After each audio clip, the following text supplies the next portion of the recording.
It's in Warrington, Pennsylvania. We are here. It's me, Anthony SanFilippo, along with my good friend Chris Therien. Our usual lead-in guy, Russ Joy, is traipsing about Europe. He's over in Vienna right now. He's going to be heading to Barcelona thereafter. But we are here tonight at Chickie's and Pete's from 6 to 7, leading you into the Flyers Sabres game tonight. Big one up in Buffalo. But we have some special guests, Bundy. We do. We've been teasing this for a few days now. We have some folks have come out to see us from the Philadelphia Phantoms. Two of the Flyers' top prospects, Oliver Bonk and Carson Bjarnason. Hello, boys. Boys, how are you doing? Good to see you. Good to see you. Guys. Thanks for being here. Thanks for making the drive. Right? Yeah. What was that drive like coming down from the Lehigh Valley? Oh, it's all right. Only an hour. That's Not it? that bad. Yeah. We're good. It's only an hour from my house too. Yeah. So it was kind of like a We all met centralized halfway. halfway thing, right? We all There we kind of met halfway, right? Good stuff. Hey, you guys are off to a solid start this year. I mean, I know you're sitting in fourth place in the division, but you've got you've been going. Things have been going pretty well. How would you assess the Phantoms season so far this year?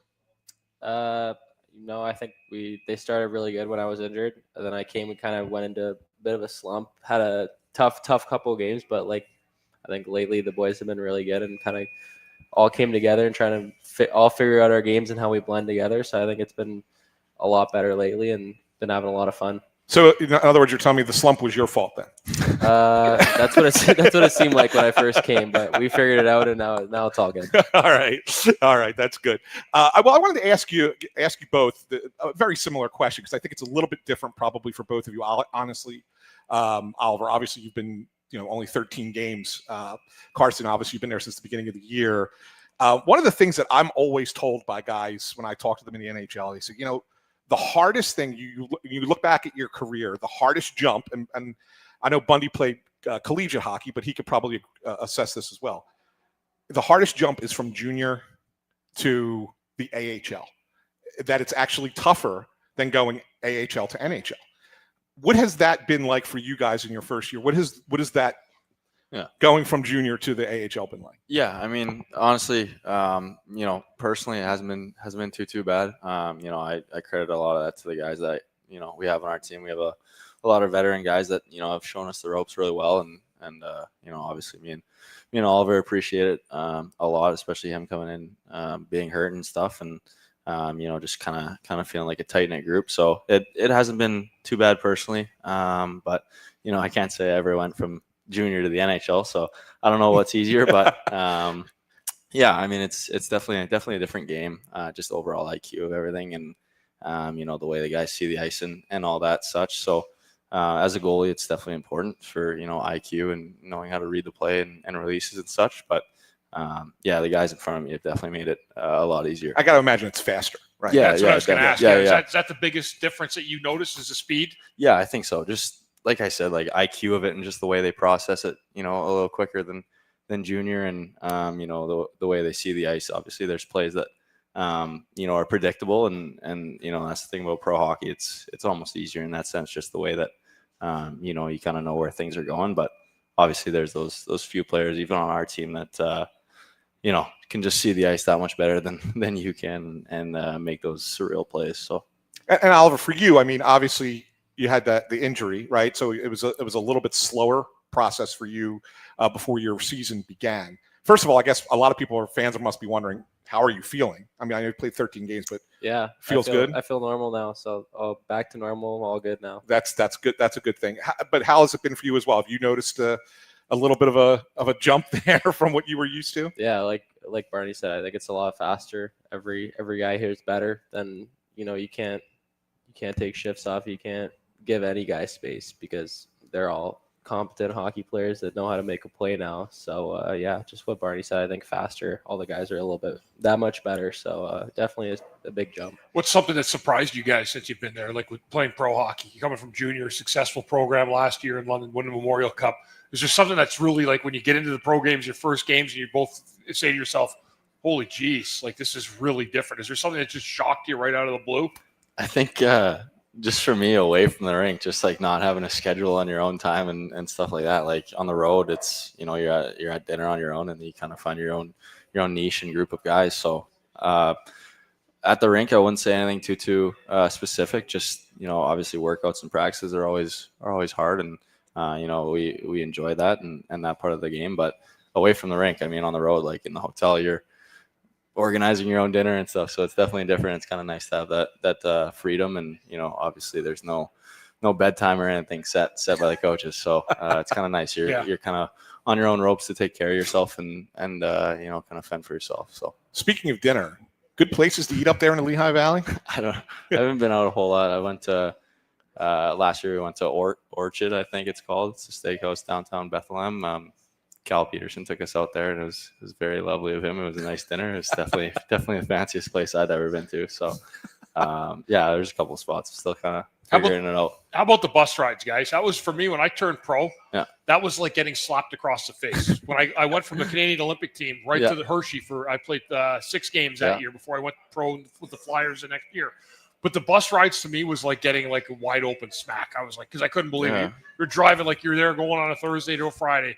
Then you're putting 5 hours in after a Friday game to drive to your next location, I mean, it's not bad. Like we leave the day before a lot of the time, and obviously in the Western Hockey League, it's definitely not ideal. I mean, I think we were the furthest east team in the whole league, obviously, other than like Prince George. I think their travel is probably the worst, but Brandon definitely, I think, has to be up there. We always had worst, I think, we always had some pretty rigorous trips, and credit to Ray, our old bus driver there. He always got us there safe and sound. So I mean, not pretty seamless for me. Like I'm definitely used to it. What do you guys do on the bus? What's the big deal on the bus?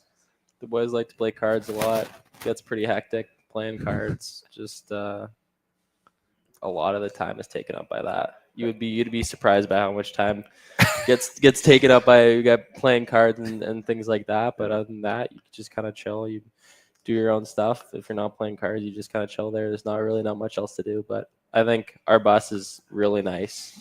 Like it's very comfortable. All the seats, like it makes it so much more different than, in junior, it's just like a normal bus. This is a really nice bus that we've got going to every game. I really appreciate it. And like makes a huge difference for me. I'm glad the card game hasn't gone away. That's one thing that hasn't changed in 25 years. Yeah. Long live the card game. That's right. Long live it. Right. I wanted to ask you guys about the coaching staff. I mean, maybe you can both talk a little bit differently. Obviously, Oliver as a defenseman and Carson as a goalie. It's mostly a brand new group there with the Phantoms. Obviously, Snowden was there as an assistant. He's now the head coach. You guys deal with with Nick Schultz and Terrence Wallen, Brady Robinson. What's it been like with that group? Like, what have they been like? And Carson, obviously, you're working with Brady, more one-on-one there. What has that group been like? It's been a super smooth transition. I mean, you definitely wouldn't think it's their first year together. Right? We haven't had any issues, and I don't foresee any issues coming about. It's been super nice, and they talk lots and let you know. If you have any questions, they're obviously pretty quick to answer, and they're there. So, huge credit to Snow. He's definitely made it seem easy. When it's not going into a pro job, at the AHL level. So, he's very well-rounded coach. Respect his game plan a lot, and whether that be any kind of penalty kill or power play or 5-on-5 advice, just overall game. I think last year he was the power play coach. So. He's kind of got that well-rounded, aspect of coaching, and it's been very easy and very nice to follow along. And Oliver, you get to work with Nick Schultz, I'm assuming, a lot. Obviously, you got a guy with a ton of NHL experience. What's that been like? Yeah, it's been great. He's amazing. He's a great coach, very knowledgeable guy. He's hilarious on the bench too. Like some of his one-liners, like he'll like yell at the forwards because he's still got that D in him. So like he'll get mad at the forwards when they're not open, and he'll make it like funny jokes that you usually like you hear the guys make it on the bench, but he's at the same time you ask him questions and he knows a lot. So I think it's a great mix of like, you get a good laugh with him, but he's also played over 1,000 games in the NHL, so obviously knows his stuff, and you can pick his brain at whatever you want. Have you guys talked to management? I remember my first year when Bob Clark took over, he kind of laid out a game plan for me in terms of what they thought my projected development would be when they wanted me with the team. Have you guys had those conversations with the team where they said, hey guys, like, this is what we see, this is where we see you going, and here's how you're going to get there? Is that something that you guys have had those kind of discussions with management? Yeah, I think the biggest thing would be coming out of camp. That kind that kind of conversation was had, I think, with Danny and Flaresy up top. But for the most part, it's been nice. It's just kind of, we've been down here, us young guys, and just kind of working away at our game, kind of day to day, and making the most of each of it. So, we talk with a lot of the coaches. I can't speak for Oliver. I don't know, but I don't converse a whole lot with the guys up top. But it's kind of nice. They know that we're kind of doing our thing down here, and developing and taking our time. So however long that may take, obviously you'd like it to be tomorrow, and make it snappy, make it quick. But it's definitely a process, and especially as a goalie speaking, it's it takes time. So I'm happy to be where I am, obviously, in the first place. So just kind of taking it day to day, and just kind of putting my working boots on. Awesome. We got a question from a fan in the stream, so I figured I'd ask it. Brian Knowlton asks, what have you guys enjoyed the most about being part of the organization, of the Flyers organization, as part of your first pro experience? Gibber. I think for the Flyers have been really, really open and really classy about everything. We've since I've been drafted, they've been, as you said, like with the plans and stuff like that, they've been open and they've been transparent of what they're trying to do with the team. And it depends on us too as players to, like, yeah, it's great they lay out a plan, but are you gonna get better, and are you working every day to get better? So you can be there quicker, you can be there slower, depending on kind of how they're just depending on how you work, and how much you want it. But I think they've just been really, really open and really professional about everything. That's awesome.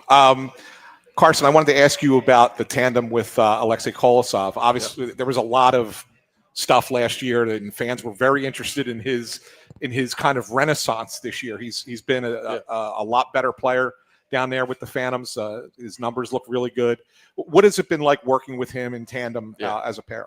Yeah, it's been great. I mean, he's a great guy to follow, and obviously doesn't speak the most English, but that barrier is kind of trampled a couple months ago. I think me and him have grown close. We crack the odd jokes, and he speaks to me when he wants, and it's I definitely understand him. So it's been nice. I mean, watching his work habits and everything. Obviously, he's a pro, and before he came here, he was a professional. So there's always things you can take from his game and just kind of build towards mine. So. Yeah, and Oliver, one guy I wanted to ask you about, because you know him better than maybe anybody in this organization, Denver Barkey, right? Obviously, he came up, made a big impact right away with the Flyers. I know he's not in the lineup tonight, but I'm assuming you're not surprised at all about how he hit the ground running once he hit the NHL, right? No. I think he's meant for more of the NHL than he is the AHL. I think the way the AHL is played is kind of more less possession, less give and go. Guys maybe don't see the play as much as he does, and he has one of those elite minds that when he plays with players like you saw, they put him with Couturier and Tipper. First game, I think? Yeah. Mm-hmm. Yep. And he was making plays, and he continued to make plays. I think he's been playing unreal. Like, I love watching that guy. But you play him with – that's the guy that I feel like you play him with really good players, and he makes them that much better and can make those little, like, plays that some guys don't even see. He seems like one of those guys. Like, I remember when I came from the American League to the NHL, I noticed immediately that it was easier to play at the NHL level. Yeah. Because guys, when you circle the net, the winger's there on the boards, right? Yeah, it's predictable. Where they're going to be. It's not as scrambly, right? Yeah. You guys, is that something else you take notice of? Even when you play a preseason game with the Flyers, do you notice that type of difference when you get to play with higher end guys? I mean, yeah, I think I've only played in like 2 or 3 preseason games in the past couple of years, but from a goaltending perspective, it's nice. I knew where my D-men were, and I knew where they had to be and everything. And it goes for the AHL too. I mean, like, I have a lot of faith in the guys, in front of me, and just where they are, where they're supposed to be, playing the puck. Like, everything just seems super seamless and, pretty smooth of a transition from junior. So, I can't speak for regular season. Obviously, I haven't played an NHL game, but, even in the AHL, it's something, where your guys are supposed to be. So it's definitely calming out there. Cool. Before I told you guys I want to do like a little fun thing with you where we talk about some of your teammates with some superlatives. So I'm going to do that. But before we get to that, I want to just give the fans an opportunity out there to know about Phantoms hockey and what, why you should go out there and check out a game up in Lehigh Valley. It's an awesome arena up there. You guys get good crowds, right? Yeah. You guys can ring in 2026 with the Lehigh Valley Phantoms Get this, Bundy. $26 tickets to any January home game. Yeah, that's a great. I saw that the other day on Twitter. Great deal. All right, now listen, like you and I, if we wanted to go up there, we can get in for free, right? Right. I would pay $26 for a ticket Yes. to see AHL hockey. Yeah, It's a very good brand of hockey, right? So I would spend $26 for tickets to any January home game at PPL Center.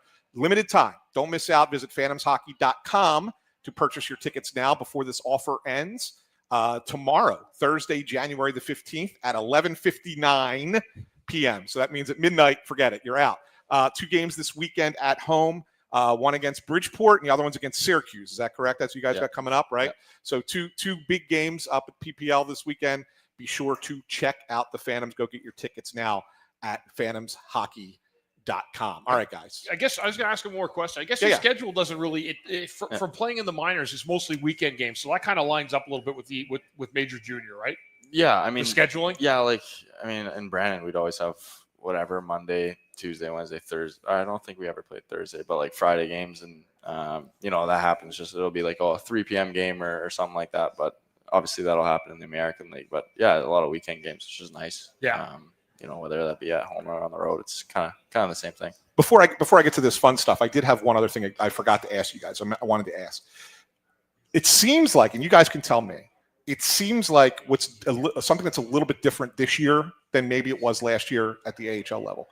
You guys are pretty much playing the same systems that they're playing up at the NHL level, correct? Yeah. And that wasn't the case last year. What is it a unique system that Talk has kind of brought here? Or is it different than what you guys have been used to before? Can you talk about that a little bit at all? I mean, in London, we were man on man in the defensive zone, which is you don't see it a lot. So obviously, it's a change coming into this system. But as you were asking, like, is there uniqueness to Talk system? Of course there is. There's like uniqueness. Every system's a bit unique on the rules and the guidelines of where you're supposed to be and when you're supposed to be there.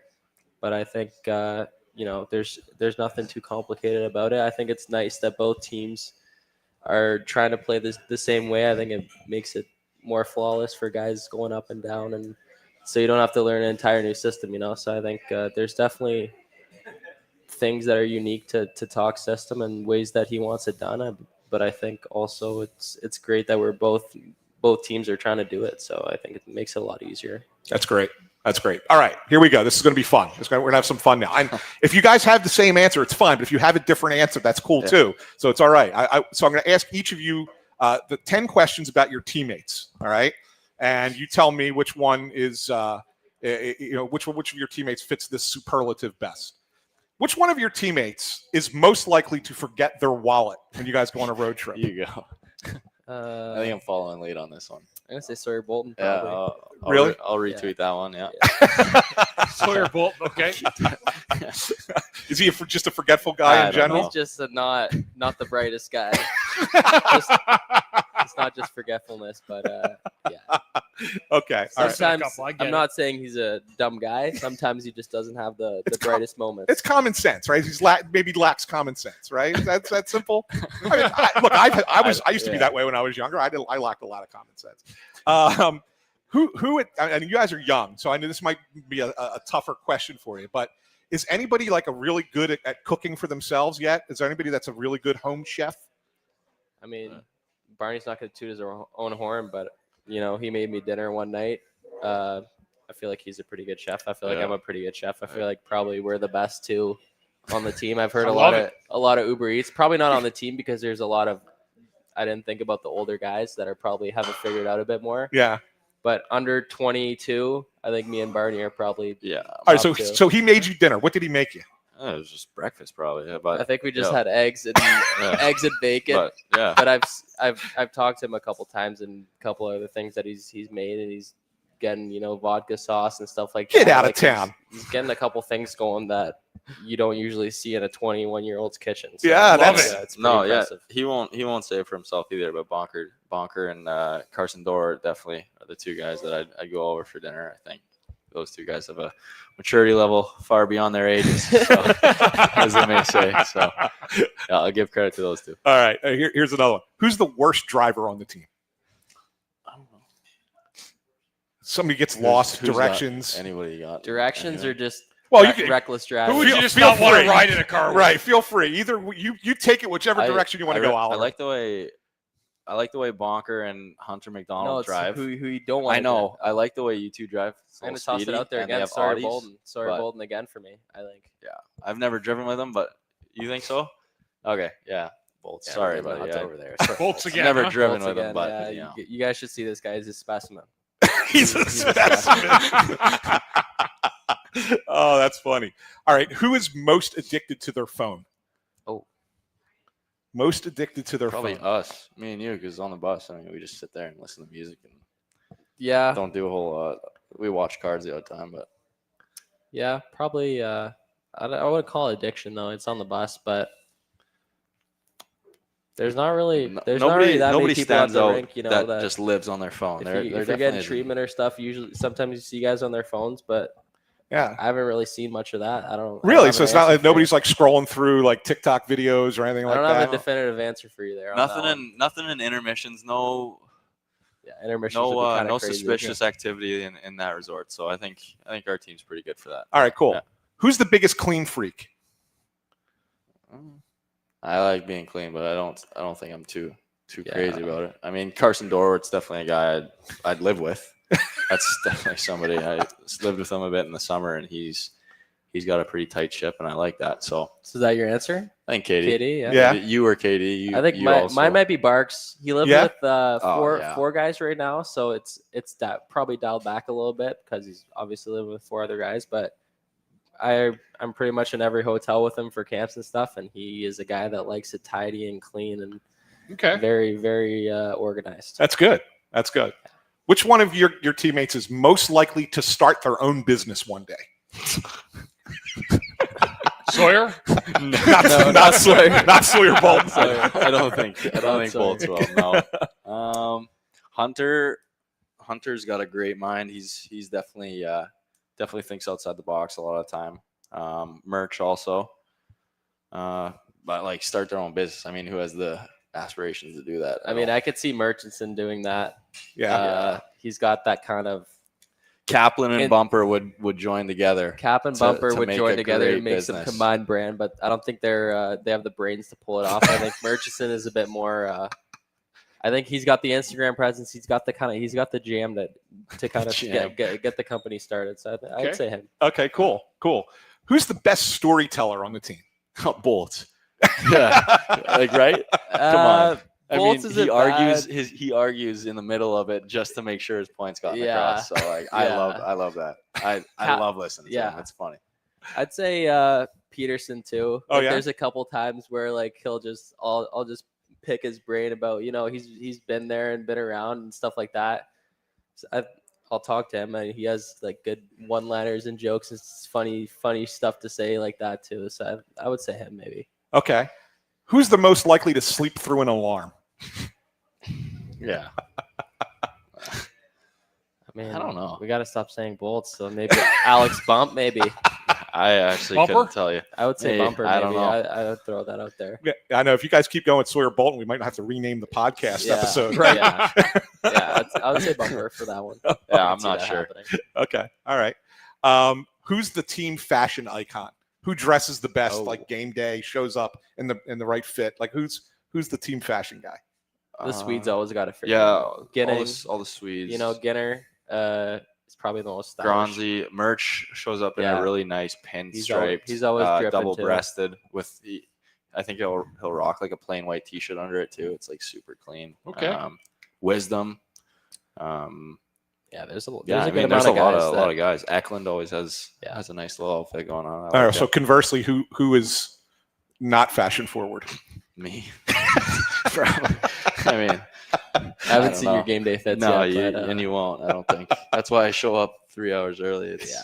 So nobody sees anything. So you beat the PR people there, Yeah, so they yeah, can't yeah. take a I photo do. of he you, beats right? the Yeah. cameras to the You right. guys don't need to wear suits Connor anymore hasn't either, seen right? you one time. Yeah, no. you don't need to. Some like guys still will. Yeah. I'm between suit and business cash. Yeah. Like change it up from game to game. So Pretty cool. All right, my last one for you guys. Which one of your teammates is most likely to become famous for something random? Lane Peterson could be a comedian. yeah, he could be. Yeah, he could be a He comedian. could be a comedian. Murchison could be something. Definitely something. He has a nice taste of stuff, like just clothes, fashion, like that kind of stuff. You know, what's an interesting thing with him know. in training camp? He did one of those videos where you guys had to answer a question as you guys were walking onto the ice at Voorhees. And I think one of the question that day was, tell me something you know something the most about that nobody else really knows a lot about. What did he say? Musical theater. Oh, Yeah, he's that type of guy. You know, he's kind of he's well rounded. He's got well it all. rounded. Macker could do something with cars. I feel like he knows quite a bit about all that kind of stuff. He's a smart guy with cars. I don't know about Macker and cars. I don't know that. Maybe you got him. Yeah, I don't know. Pretty cool. Yeah. Pretty cool. Well, we got a well-rounded team. We got do. guys with different varieties, so it's nice. You need a question, somebody's got it. That's great. There you go. That's great. Well, boys, listen, we appreciate you stopping down and hanging out with us for a half hour today. Thank you so much, Oliver Bonk, Carson Bjarnason. Yeah, thanks for having Thanks us, for guys. coming on to Snow the Goalie. Best of luck to you. Thanks, boys. And we will see you soon, right? Absolutely. All right, take care. Thanks, guys. Thanks, Take Appreciate care. you. Absolutely. Good stuff. Great stuff. Good great stuff, guys. right, Bundy? Yeah, they're both doing really great down in the with Lehigh Valley too. Both these guys. So Yeah. 13 games ago, Oliver came back and he had a multi-point game in Toronto last week. Yeah, his first multi-point game as a pro, I believe And it Carson's was. got a great record down in the minors too. Is it 9-3-1? I think that's what it is. Yeah. Make sure you boys get something to eat before you get out of here. Yeah. Get yourself some food, guys. Yeah. Say hi to the fans, everything. Thanks, Good guys. stuff. Thank you Appreciate very you. much. Appreciate you. Yeah, good stuff. Good stuff. All right, Bundy, we have a bunch of things to get to as far as the real Flyers. Yeah. The big boys. They're back tonight in Buffalo, first of back-to-back games. Dan Vladar getting the start tonight. Mm-hmm. Does that surprise you at all? No. The Doesn't. Flyers need the points. Yep. And they need to get him right back on the horse after the tough night he had the other night. And no, I don't think there's any issue at all with him going back into the pipes. So worry about tomorrow night when it comes, but they got to get these points tonight. Yeah, I agree. And Jamie Drysdale back in the lineup tonight. It looks like they're changing up the defensive pairs a little bit. Are they tonight? Yeah, it looks like it's going to be. I think it was. Let me pull it up. I believe it was Sanheim and Ristolainen. If I want to say that's, let me just pull up real fast because I had it sent over to me what it was going to be. I'll tell you in 1 second. Yeah, Sanheim, Ristolainen, York and Drysdale, Sealer and Andre is the defensive pairs for tonight. Okay. And then the lines will be obviously Zegras, Dvorak, Konechny, Mishkov back with Couturier and Grunstrom. That's a new combination. Grabenkin playing with Cates and Tippett instead of Mishkov on that line. They're playing Grabenkin on that line. And then Delorier, Obels, and Hathaway is your fourth line for tonight. Yeah, the Flyers need to dig themselves out. I know they've lost 3 in a row, one of the first one being to Toronto in overtime. But they need to figure their stuff out really quick here because, you see what happens when you lose those 3 games, you get 1 point out of possible 6, you're out of the playoffs. Right. That's what happens. And it's such a fine line, one of these teams goes on a 6 or 8 game losing streak, they're done. Yeah. You're finished. And that just can't happen to this Flyers team. Yeah. Linden 49 brings up something that I wanted to talk about, and I know that we should bring it up here since we're talking about the lineup tonight. He says, I wish Barkey was playing. Barkey's not in the lineup tonight. First time he's out of the lineup since he's been called up. I felt, and we talked about this at the end of the game the other night, Bundy, I felt like his last 3 games, starting with the Toronto game, his last 3 games, it's been looking like it's been wearing on him a little bit. They've been a little rich for him. Yeah. Yeah, especially the 2 Tampa games. Yeah. You got to look at the best. Right. And it's a lot to keep up with at one shift after another. Yeah. And Talk said he wants to make him watch the game from up top. He says you can learn a lot from watching the game up top, right? Yep. And so you have a situation where, you look at that and you say, okay, you got Buffalo, Pittsburgh, Rangers, all important games. But then next week you talk about playing tough teams. You got Vegas. Utah's a pretty good team. And then you end up in Colorado, right? Like, that might be a lot for him to handle. It would not surprise me if he goes back to the AHL for a short stint and then eventually comes back up just to kind of get him playing some minutes again so that they don't feel like they have to find shifts for him against those better teams. And I think that's exactly what happened. They were trying to find a way to get him on the ice rather than just going with the flow. Yeah. And I think those games were just a little bit too much for him. They caught up to him. He's been up here. You know, it's a lot, too, playing a lot of games in a shorter period span. He's been living out of his suitcase in a hotel, you know, like in terms of just, I don't know if it's a hotel or not, but he's been living out of his suitcase for over 3 weeks now, and that's a tough thing to live with, too. Right, and Talk was talking about that, too. He's like, you know, you don't want a guy living out of a suitcase, right, for the entirety of his time that he's here. You got to make a decision at some point, either get a place to stay, or you know, up here, or you go back down again. So that's kind of where it's at. I would not be surprised if he goes down. And so the interesting thing is going to be if you send him down. Let's say you send him down, who comes up? And I don't think it's an automatic that it's just another forward. Yeah, might it be a goalie? Yes, that's where I was getting to. Yeah, that's where I was getting to. I think that there's a possibility that Kolosov is the guy that's called up if you send Barkey down. Yeah. I mean, especially we haven't heard anything about Urson except he needs to be better. Yeah. So, you know, they're playing Vladar tonight, but I mean, you're not going to play Vladar again tomorrow night. Correct. So who are you going to play in the pipes in that game? And it could be a situation where they wait and see what they do tonight. Right. Well, first of all, they absolutely are waiting and seeing on any decision because you never know. Somebody could get hurt in the game tonight, right, and that changes the calculus, right? So you always wait till the last minute to make that roster decision. But I really think that they might look at that and say, let's give Kolosov a shot against Pittsburgh and just see what we got. Yeah. See how he looks. Yeah, maybe he looks bad again, like he did last year. And then you say, all right, well, we learned, right? But it can't be worse than 858 save percentage that they've been getting out of Sam Urson. No. Right? I agree. I think that's a very real possibility for the Flyers tomorrow. I'm not saying it's 100% that that's the case, but I think that there's a chance. You might see Urson tomorrow. If you do, I don't agree with it. My only thing is they didn't make the change before the trip. So if you got to get Kolosov there tomorrow, you got to get him out to Pittsburgh. Yeah, but it's Pittsburgh. I know. It's still four hours from Allentown. Yeah, half hour, 45-minute flight. If they're going to fly him, but he's got to drive into Philadelphia. Well, unless they got to fly out from Lehigh Valley. You can fly out of that. Right? I'm saying it's not that hard of a flight, right? Yeah. So it'll be interesting. It'll be interesting to see what happens there. But anyway, hey, just as a reminder for everyone, we are at Chickies and Pete's here in Warrington, and we're at a different Chickies and Pete's every Wednesday for Snow the Goalie. And although next week, because of Russ's trip, he gets back on Wednesday, so we're bumping it to Thursday next week. So next week is Thursday, and we are in Northeast Philly, right? Boulevard next Thursday, right? Yep. So we're in Northeast Philly next Thursday at the Boulevard location. Be sure to check us out at Chickies and Pete's next week. And what you need to do when you go to Chickies and Pete's is you got to get some of the great food. And we talk about the Bundy every week. It's the same thing. He kills it, and he loves it. It's the bowl clam chowder, 10 peel. 12 peel in each shrimp. What is it, 10 or 12? Something like that. Yeah, it's a lot. It's a double-digit number. And then traditional pie. I've been all over the place. I get something different on the menu pretty regularly. Although lately I've been tied into the fish tacos, man. I had another set of fish tacos tonight. They are awesome. So be sure to get some of the great food at Chickies and Pete's whenever you go out there. And there's 2 locations at the Xfinity Mobile Arena. I almost said Wells Fargo Center again. I know. I almost said it again. I caught myself. At the Xfinity Mobile Arena, one in the East Food Hall, and then outside section 103.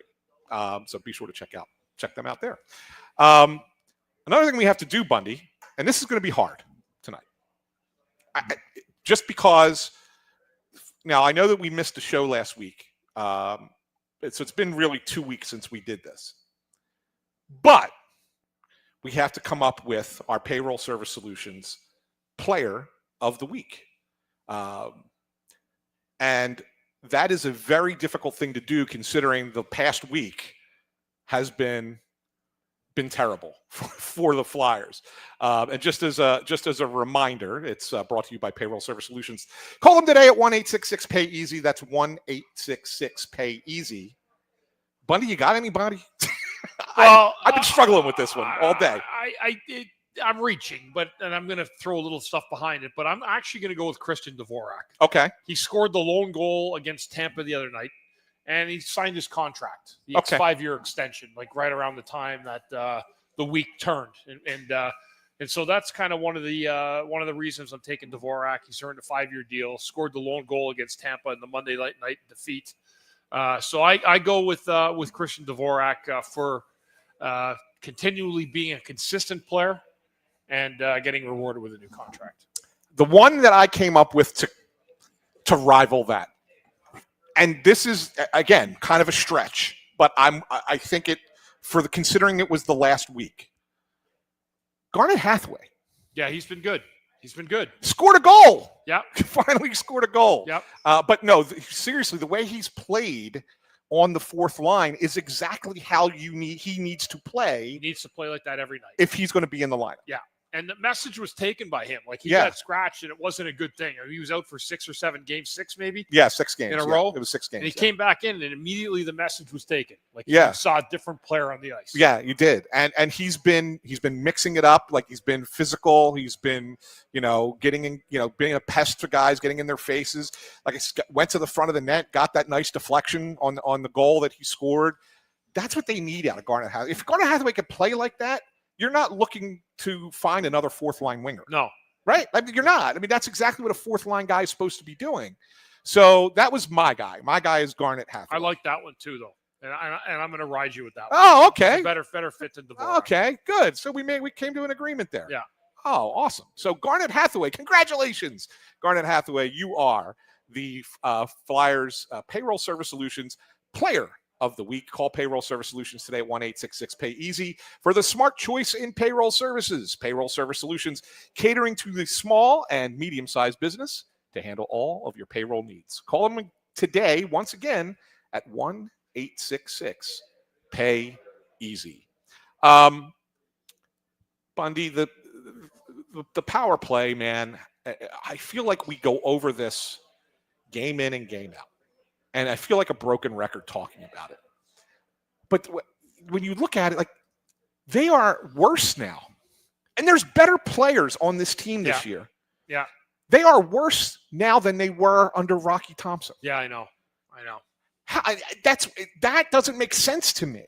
Yeah, especially when you got a setup guy like Zegras, right, who passes the puck so well in the offensive zone. Yeah. Sees open men, and the power play still hasn't responded. Keep in mind, it's had a good start to the season. It did. Going back to October, it looked good, seen a lot of looks. But what I think that they consistently don't do, they don't move around enough, and they don't attack the middle of the ice enough. Yeah. They're trying to make things too cute from the outside, from the half boards. It's a half board setup, and I still think that they need to get more point shots through and drive the net for traffic. Well, when you talk about that, getting more point shots through, if someone asked me last week, well, why are they playing Rasmus Ristolainen on the second power play? Because of his shot. He's got a shot. I mean, and that's at least he may not be the best puck mover on the blue line, right? He's not gonna dance along the blue line and do that at the top level, right? You probably have better guys in York and Drysdale and Sanheim that can do that. But at the very least, he's getting shots towards the net. And I think that that's what you're talking about and what they're hoping to accomplish with that. But you still need to get bodies in front. Yeah, and I think really, there's no doubt that to me is the magic ingredient to a power play is net front traffic. You can have the cutest moves and the setup from the half boards in, looking for those nice one-timers like Giroux used to execute with some wingers. But the bottom line is if you don't really get into that blue paint and attack it and get shots through on a power play, it doesn't matter. I'm telling you, as a former defenseman, the hardest way to defend a power play is when they shoot the puck from the point and it goes to the front net, because a multitude of things can happen. And they have the extra man that's going to find the puck most of the time before the defending defenseman. How important is the fact is a face-off on the power play? Huge, because that's why the percentages have gone up so much. If you win your draw, when they give you the offensive zone draw, remember years ago, it didn't used to be like that. You took the penalty, you took the draw where the penalty was. Right. So, I mean, that's why percentages are up in the 20s now, because there's offensive zone draws. And if you win that, you get possession and you're able to keep, the momentum going. You have possession of the puck on the power play and try to work something out. The Flyers, other than Couturier, who's been above average, have been terrible at faceoffs. Yeah. Terrible. Yeah. So how much that could be impacting them as well, right? On those power plays, because Couturier is not really a power play guy. They trot him out there, I guess, sometimes for a faceoff. But really, when you look at that top unit, like it's they tried Noah Cates out there. He wasn't winning the draws.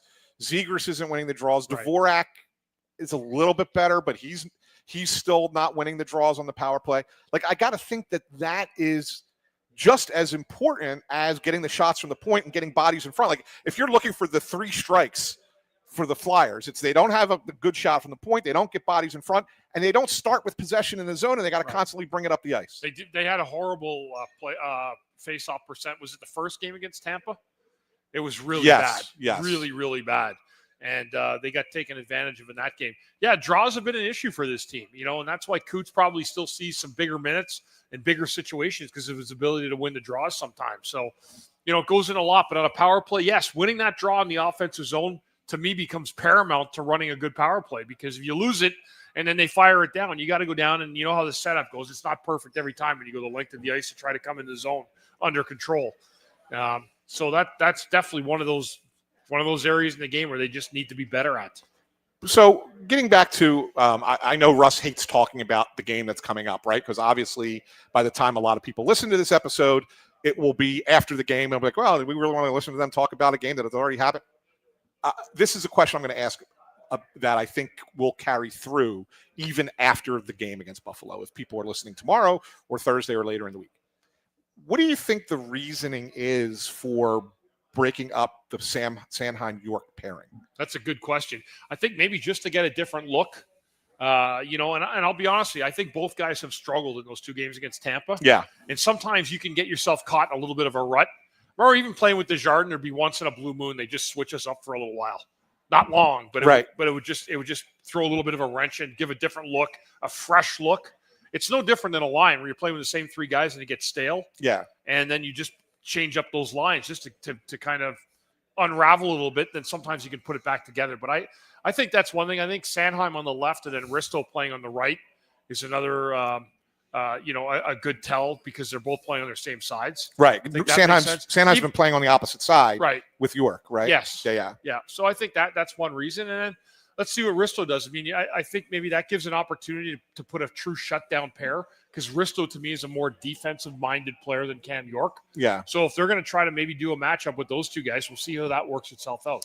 Does that allow Sanheim to be a little bit more up ice, having him with a partner like Ristolainen? I think so, a little bit, yeah. Yeah. Yeah. Because he's the one guy that, like, if you watch, like, you see that he's willing to take that chance to go down, in the offensive zone, go down low, even behind the net or in front of the net, or look for a play, maybe more so than anybody else on the defensive unit. And I'm just wondering if that's another byproduct that they're looking for by pairing him with a guy like Ristolainen, who's not going to go down there. Yeah, and Risto does go down sometimes. Yeah. Like, he does go down to the net sometimes when he gets a rush chance. So, I mean, they're going to encourage both guys if there's an opportunity to get up the ice for the added layer of offense.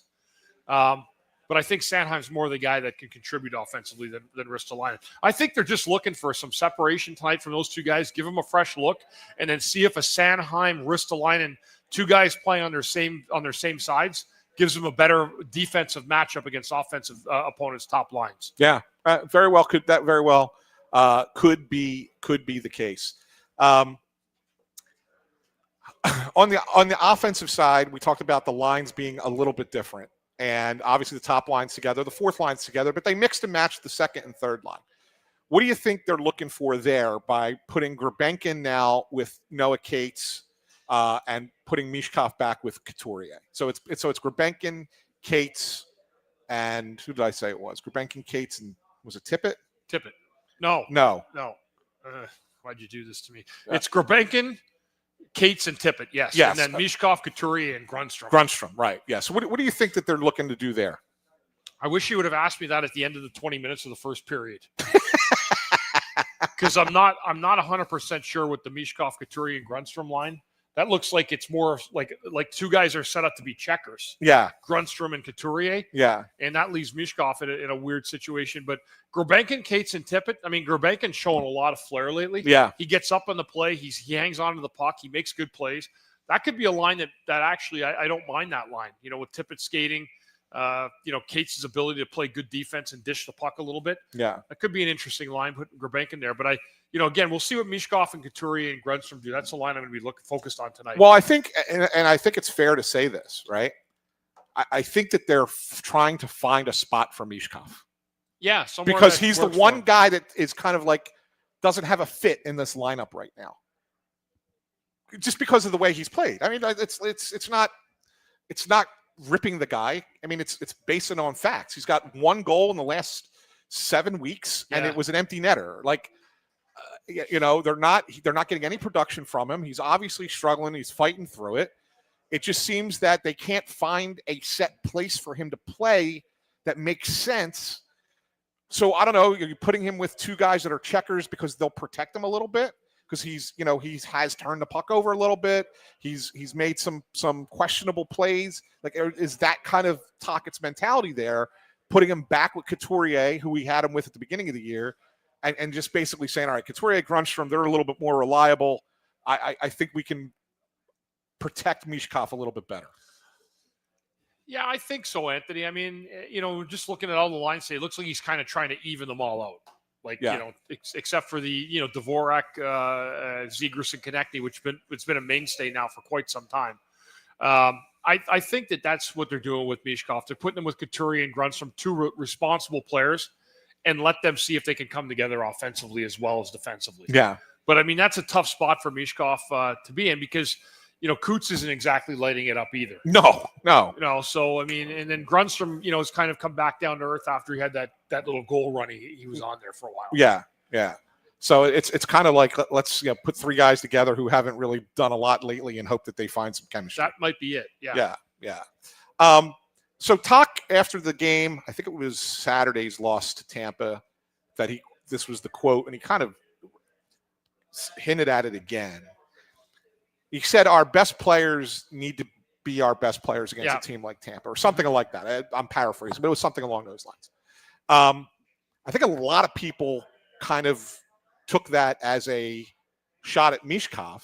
I didn't. I didn't look at it. It was a shot at him at all. I thought it was more of a Zegras didn't have a really good 2 games. And Sanheim and York either. Sanheim and York didn't have a good 2 games, right? Like I think that's what it was. It was more those guys. Yeah, Mishkov didn't play well either. He was not good. But I don't think Rick Tocchet looks at Mishkov right now in the moment as one of the Flyers' best players. I don't think he does. Right? Like, I'm not. That's not a knock. That's not saying that he's not a good player. It's just saying that in the moment he's certainly not one of their best players. So when you're saying we need our best guys to be our best guys, and they weren't. I think he's kind of pointing out the guys at the top of his lineup. Yes. Who just were not very good in those 2 games. They weren't. And, you got to give Tampa a lot of credit for the way they played. But you wanted to see your best player stepping up in those efforts and trying to show a team like Tampa, hey, we're here. We've been here all year. Right. And we're not going anywhere. And that was not the case. They got really, really shellacked in both games. Yeah. And it looked like it was pretty good plays by Tampa. But those are the games that you need. Like I said to someone last week, if you're a top pair defenseman and you're out against the Kucherov line, what's your goal? It's to shut them down totally. It's not to give them 1 assist or to get them on the board and be happy with that. It's to completely shut them down. Right. And that's the mindset you have to have. And then there wasn't a lot going on offensively. I thought Zegras turned the puck over far too many times, especially in the first game against Tampa. Yes, he did. On Saturday night. And those allowed for a lot of chances to go back the other way towards the Flyers. That helps nobody, including a struggling goaltender in Sam Ersson. Yeah, I'm with you. So I think – so, like, I really do believe that that's who Tocchet was directing that to more, not towards Mishkov. I know everybody's sensitive towards any comment that Tocchet makes of thinking it's negative about Mishkov. I don't think he was talking about him at all with those comments. I think those were directed at other players on the team. Here's a guy I wanted to ask you about that we haven't talked about in a while. And it was interesting that, he had the one game where they pulled him out of the lineup and it was a surprise. Like, we weren't expecting it. And like, even at the morning skate, he was in the lineup and then they pulled him out right before the end. It's kind of been a little all over the defensive lineup is Emil Andre. Yeah. Like, what are you seeing there? Have you seen, I know you watch those guys like a hawk. Are you seeing a little bit of a fall off in his play? Yep. I have too. Okay. I have, yeah. He came up, right? He didn't make the team. He came up. He played well. Yeah. They set him back down again. They called him back up. He started playing well. Yeah. And he finally, I think he finally figured out what he was in this league. To me, he's a really good player when he's as physical as he can be for a guy his size, but when he moves the puck efficiently up the ice. and joins the rush, makes that one quick play, gets up the ice with the forwards. He hasn't done that lately. He struggled defensively, struggling to contain guys in the zone. Yeah. I don't think he's going back for the puck with the authority that he had before, and he's not making the same kind of outlet passes as he was because of that. Yeah. I do think he struggled. Yeah. And so that makes me wonder, Bundy, as we go into the last 10 minutes of the program here, when we kind of look ahead, what are the Flyers going to be looking to do to improve this team, right? Because I'm of the mindset that they are still thinking, and as they should be because of where they are in the standings, they still think that they are a playoff team this year. Mm-hmm. And yet they're not going to be the kind of team that's going to give up major assets for rental players. They're not that far along, right? Right. But they do see the great value in getting there for the group. Experienced playoff hockey. There's something to that, and you can attest to that, right? So where might they look to upgrade? And I look at three things that I think that they might try to do. We've talked about the goaltender. Just depends what kind of an upgrade you're looking for. Yeah. How big an upgrade are you looking for? I don't think they're going big. Right. I don't. I really don't. I think that they're looking to do one of two things. They're looking in holistically with a player that they're going to acquire. They're either going to acquire somebody who is a rental but is really cheap. Yep. Right. The Eric Johnsons of the world, right? Like that kind of move, right? Somebody that's not going to cost them anything. Right. Or they're going to be looking to acquire a player that can help them beyond this season. Right. So that's what they're looking to do. But they also don't want to sell the farm. They don't want to give up high draft picks and top prospects to bring unless it's somebody of substance. Right. That it's like not a middle of the lineup guy. So the three things that I think that they need, one is the backup goalie, which we've talked about ad nauseum. I really just don't trust Sam Ersson. Even if he plays tomorrow night, I can't fathom that guy being the goalie for 15 games the rest of the season. Yeah. And you think you're making the playoffs. I just can't. I can't wrap my head around that. So I think they have to look for an upgrade there. It might be internal. It might be external. We'll see, but that's got to be something. The second thing has to be a fourth line or a third line center. Somebody that to be a bottom six center that is better than Rodrigo Abels or even possibly better than Couturier, and you can slide Couturier down the line. And that's not a shot at Rodrigo Abels. I think it's just a matter of you need more out of your center position. Yeah. Right? Yeah. Abels is a perfectly fine fourth line guy. But for this team, because of where they are, you've lost Tyson Forster, who's not a center, but you lost his production. You've lost his play for the rest of the season. You've got to figure out a way to kind of make up some of that. And Rodrigo Abels is not a guy that's going to make up some of that. No, he's not. Right. So you need that kind of center that could be somewhere in your line. You're not going to get a 1C in a trade. You're just not. So it's got to be somewhere else in the lineup. I think that's the second thing that they're going to look to do. The third one, and this comes off the question that I just asked you about Emil Andre, is do they look for a better third pair defenseman? Yeah, I mean, you have Juleson, who's a perfect 7, right? Yeah, exactly. Like he can come right off your bench, but upgrading that position, and does Andre take another step forward and kind of quell whatever rumors may go on with looking for another defenseman? Is there a move for Risto? Is somebody going to overpay dramatically for Ristolainen? Right, because his name's been out there. Yeah. People are looking to upgrade their defense, and it's going to, like as Danny said, it's going to take a lot to get him. Yeah, it's going to have to be a crazy offer. Right, I agree. Look, and you've pointed this out. Like Toronto overpaid for Scott Lawton. Incredibly overpaid. Right? A number one pick. It's top 10 protected, but even if it goes the year after that, when it's unprotected, you're talking about a team that's kind of working his way back down. Yeah. They're working their way back down as opposed to a team that's on the rise. So it's probably a decent pick. And then Grebenkin, who's a top 9 forward in the NHL. Yep. Right? So you gave up a lot to get Scott Lawton. Yep. Okay? If you get that kind of offer for Rasmus Ristolainen, I think Danny Briere would take it. Yeah, he like an might. NHL player and a first-round pick. If you got a player or like a depth player that's an NHLer and a first-round pick for Risto, you have to really consider that. Yeah, I agree. Yeah, I agree. especially since he has another year left on his contract too. Yes. Right. It's a similar situation with Scott Lawton. Right. Lawton had one more year beyond when they sold. So it's like you're trading him for a year plus, and I think that the year plus is where you get the benefit of getting a little bit more for the player. Yeah. Right. So that could be. So it could be one of those things where you're kind of trying to find the machinations of it. Right. Where you're trying to put together like, okay, well, we might move this guy, but it's to make us better here. Right. Right. It's kind of like one supplements the other. Yeah. Right. Yeah. And so like that's what I think is what it's going to be. And I'm going to break another Russ rule here, Bundy, and we have 4 minutes left in the show because the game is about to start. 7:30 tonight. Oh, it's a 7:30 start. 7:30. Oh, so you guys have a half hour before the game even starts. I thought it was a 7 o'clock start. So we usually put our picks out on the show when we do press row show. Russ doesn't like us to do it on this show because he says nobody wants to hear about the picks after the fact. But it's something we do every game. And I know that Russ picked the Sabres. He sent his pick at 10 o'clock this morning, which I think was like 4 in the afternoon in Vienna. Yep. Right. So it was 10 a.m. He didn't even know who was in net yet. Lucky for him, it's Vladar that he picked a low score. I think he picked the Sabres 3-2. Yep. And intern Andrew picked the Flyers, which I believe was 3-2 also. I think they had the same score, just opposite teams. So you and I have different scores, but I think we picked the same team. What do you got? I'm going tonight. I'm going back with the Flyers. They had a great record after losing a regulation game. Now they've lost 2 games in regulation, both the Lightning. And I'm going to bet on them tonight to get themselves back in gear and find a way to get back in the point standing. It's a really important game.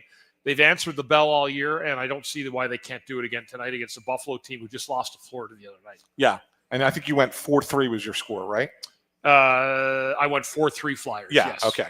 I'm going with the Flyers as well. 4-2 is my score. I'm with you, and I think that they're almost fully healthy lineup-wise. I know Bobby Brink's not back in yet, but I like getting your 6 defensemen back in together. I know we talked about them mixing them up a little bit, but I think that that's going to allow them to get back to limiting the chances for these other teams. They got to stay out of the penalty box. Yep. The penalty kill has started to be a little bit leaky lately, and that's not a good thing. But I think if they play a more disciplined game and don't give Buffalo a lot of power play chances, I think that there's an opportunity for them to limit Buffalo's shots on goal, try and keep them under 20 or around 20. And I think that the Flyers have a great opportunity to do that. And I do think that they'll have, they recognize we can't let this become a 4-game losing streak. Oh, no. They haven't had one of those yet this year. No, I know. I know. And that to me is the most important thing because I really do believe that this Flyers team, it's important for them to make the playoffs from their standpoint. Yeah. From the top of the lineup all the way down. They've gotten themselves in this position. It's past the halfway point of the season. I think it's really important that they do make the playoffs to give guys a look at how that would feel hockey back in Philadelphia. Yep. And I think that they need to really start getting back in it tonight. They cannot let this slide any further. Yeah, absolutely. Absolutely. Well, that'll do it for us here from Chickies and Pete's in Warrington. Thank you always to Chickies and Pete's for letting us come out and do the show. It's always a good time. Thanks to Oliver Bonk and Carson Bjarnason and the Lehigh Valley Phantoms for having them drive down and spend a half hour with us. That was a lot of fun. We will be back next Thursday, not next Wednesday, next Thursday. So Russ will be with us. It won't be just me and you. We'll have Russ back, but that's why we're doing it on Thursday because that's when he's back from his European trip. And that will be at Chickies and Pete's on the Boulevard in Northeast Philadelphia. So be sure to come out if you're in the area. Come say hi to us 6 p.m. next Thursday. Until then, enjoy the game tonight. Enjoy the game tomorrow in Pittsburgh. And then we will see you again from the Press Row Show Saturday afternoon. 12:30. Finally, an afternoon game. Afternoon game. On a Saturday afternoon game, which we love. We don't like the late night Saturday nights. Saturday afternoon game against the New York Rangers should be a fun one down at the Xfinity Mobile Arena. So for Bundy, I'm Ant. Thanks to our producer on site, Matt Miro. And we will see you again on Saturday. Have a good one, everyone.